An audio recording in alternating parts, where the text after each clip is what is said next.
এক গ্রামে আয়ান ও তার বউ মায়া বসবাস করত। আয়ান ছিল সহজ সরল ও কঠোর পরিশ্রমী একজন মানুষ। তার ছোট এক জমিতে সবজি চাষ করে সেই সবজি বাজারে নিয়ে বিক্রি করে সেই টাকায় তার সংসার কোনো রকমে চলে যেত। আয়ানের বউ মায়াও সংসারে অনেক কাজ করত। স্বামী স্ত্রীর খুব সুখের সংসার ছিল তাদের। পাড়া প্রতিবেশী অনেকেই তাদের মধুর সম্পর্ক দেখে হিংসা করত। মায়ার খুব শখ ছিল একটা জামদানি শাড়ি কিনবে। অনেকবার মায়া আয়ানকে তার শখের কথা বলেছে, আজও বলল, এবার তো আমাদের জমিতে অনেক সবজি ফলেছে, এবার কিন্তু সবজি বিক্রি করে আমাকে জামদানি শাড়ি কিনে দিতেই হবে। আহা, তোমাকে আর বলতে হবে না মায়া, আমি ভেবে রেখেছি এবার সবজি বিক্রি করে তোমাকে তোমার পছন্দের জামদানি শাড়ি কিনে দেব। তুমি একদম চিন্তা করো না, আল্লাহ যদি সহায় থাকে তাহলে এবার তোমার শখ পূরণ হবেই। কথাটা শুনে মায়া অনেক খুশি হলো। দেখতে দেখতে আয়ানের জমির সবজি বড় হয়ে গেল। বাজারে নিয়ে বিক্রি করার সময়ও চলে আসলো। কিন্তু হঠাৎ খুব বৃষ্টি শুরু হলো। টানা 3 দিনের বৃষ্টিতে আয়ানের জমি সহ আশেপাশের সব জমি পানিতে তলিয়ে গেল। জমির সব সবজি নষ্ট হয়ে গেল। আয়ান খুব চিন্তায় পড়ে গেল। এখন তার কি হবে? কিভাবে সে তার সংসার চালাবে? কিভাবে মায়ার জামদানি শাড়ি কিনে দেবে? আয়ানের বউ মায়া আয়ানকে সান্ত্বনা দিল, শোনো, আল্লাহ যা করে ভালোর জন্যই করে, তুমি কোনো চিন্তা করো না, দেখবে আমাদের সংসার কোনোভাবে কেটে যাবে। ভেবেছিলাম এবার সবজি বিক্রি করে তোমাকে তোমার শখের জামদানি শাড়ি কিনে দেব। আরে পাগল, এই বাড়ি যে দিতে হবে এমন তো না। আল্লাহ চাইলে তো সামনের বারও কিনে দিতে পারবে। পানি কমে গেলে আবারও তুমি জমিতে সবজির চারা লাগাও, দেখবে আল্লাহ আমাদের দিকে মুখ তুলে তাকাবে। মায়ার কথা শুনে আয়ান কিছুটা ভরসা পেল মনে। না, কোনোভাবেই তাকে ভেঙে পড়লে চলবে না, তাকে আবার নতুন করে কাজ শুরু করতে হবে। কয়েকদিন পর জমির পানি কমতে শুরু করলো। পানি কমে গেলে যখন জমি শুকিয়ে গেল তখন আয়ান জমি চাষ করা শুরু করে দিল। একদিন খুব ভোরে আয়ান জমিতে চাষ করতে এলো। জমিতে চাষ শুরু করার কিছু সময় পর তার কোদালে শক্ত মতো কিছু একটা লেগে অনেক শব্দ হলো। আয়ান কিছুটা ভয় পেয়ে গেল। সে খুব দ্রুত সেখানে মাটি খুঁড়তে লাগলো।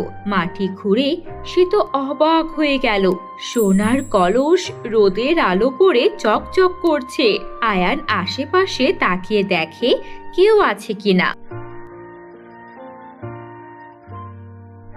কোথাও কেউ নেই দেখে আয়ান সোনার কলসটা ধরতে যাবে, তখনই সেই কলস কথা বলতে শুরু করে।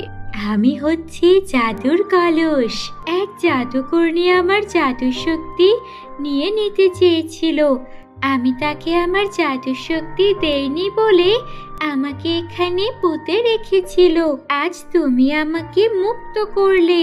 তুমি আমাকে তোমার বাড়িতে নিয়ে যাও। তোমার কোনো অভাব থাকবে না। তুমি যখন যা চাইবে তাই পাবে। আমার ভেতর যত সোনা আছে তুমি কোনোদিনও শেষ করতে পারবে না। কিন্তু একটা কথা, তুমি যদি কখনো আমাকে আবারও মাটিতে পুঁতে রাখো তাহলে আমার সব জাদু শক্তি শেষ হয়ে যাবে। আয়ান তখন জাদুর কলসটা নিয়ে দ্রুত বাড়িতে চলে গেল। বাড়িতে গিয়ে তার বউ মায়াকে ডাকতে লাগলো, বউ, ও বউ, কোথায় তুমি? জলদি বাইরে এসো। আয়ানের বউ মায়া তখন ঘর থেকে বাইরে বেরিয়ে এলো। আয়ান সোনার কলস বের করে দেখাতেই মায়া আয়ানকে নিয়ে দ্রুত ঘরে চলে গেল। এই সোনার কলস কোথায় পেলে তুমি? আরে জমিতে চাষ করতে গিয়ে হঠাৎ কোদালের সাথে কিছু একটা লেগে শব্দ হলো। পরে মাটি খুঁড়ে দেখি এটা। শোনো, তুমি কিন্তু এই জাদুর কলসের কথা কাউকে বলবে না। আরে পাগল নাকি? আমি কেন বলতে যাব? আজ থেকে আমাদের আর কোনো অভাব থাকবে না। আমরা এই সোনা বিক্রি করে বাড়ি গাড়ি সব করতে পারবো, তবুও এই সোনা শেষ হবে না। আয়ান তখন জাদুর কলস ঘরের ভেতর লুকিয়ে রাখলো। কয়েকদিনের মধ্যে আয়ান সোনা বিক্রির টাকায় নতুন বাড়ি ও নতুন গাড়ির মালিক হয়ে গেল। কৃষিকাজ বাদ দিয়ে আয়ান ব্যবসা করতে শুরু করলো। এত অল্প সময়ে আয়ানের এমন পরিবর্তন দেখে গ্রামের অনেকেই আলোচনা সমালোচনা করতে শুরু করলো। কিন্তু আয়ান কারো কোনো কথায় কান না দিয়ে মনোযোগ দিয়ে ব্যবসা করতে লাগলো। একদিন আয়ান জাদুর কলস ঘরের মধ্যে কোথাও খুঁজে পাচ্ছিল না।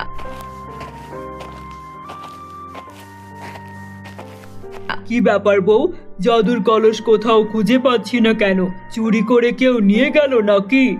আরে না না, শোনো, কলসটি আমি লুকিয়ে রেখেছি। কখন চোর ডাকাত এসে চুরি ডাকাতি করে নিয়ে যায় তার ঠিক নেই, এজন্য আমি এমন জায়গায় সেটা লুকিয়ে রেখেছি কেউ চুরি তো দূরে থাক, অনুমানই করতে পারবে না কোথায় রেখেছি। কোথায় রেখেছো বলবে তো? আরে আমাদের বাড়ির পেছনের মাটি খুঁড়ে পুঁতে রেখেছি। কথাটা শুনে আয়ান বউয়ের উপর ভীষণ রেগে যায়। কি সর্বনাশের কাজ করেছো তুমি? আমাকে না জানিয়ে কেন তুমি এমন করতে গেলে? কেন, কি হয়েছে? কি হয়েছে সেটা কলসের কাছে গেলেই বুঝতে পারবে। এরপর দ্রুত আয়ান ও মায়া তাদের ঘরের পেছনে যায়। মাটি খুঁড়ে সেই কলস বের করে দেখে চমকে যায়। জাদুর সোনার কলস মাটির কলস হয়ে আছে, ভেতরে সোনার বদলে ময়লা আবর্জনায় ভরা।